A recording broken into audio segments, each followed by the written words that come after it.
बिस्मिल्लाहिर्रहमानिर्रहीम।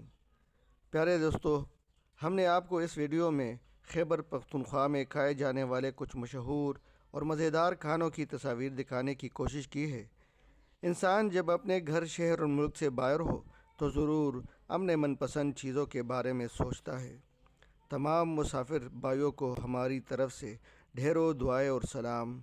अल्लाह ताला तमाम मुसलमान बहन भाइयों को और तमाम आलम इंसानियत को इस वबाई मरज़ यानी कोरोना से महफूज फरमाए।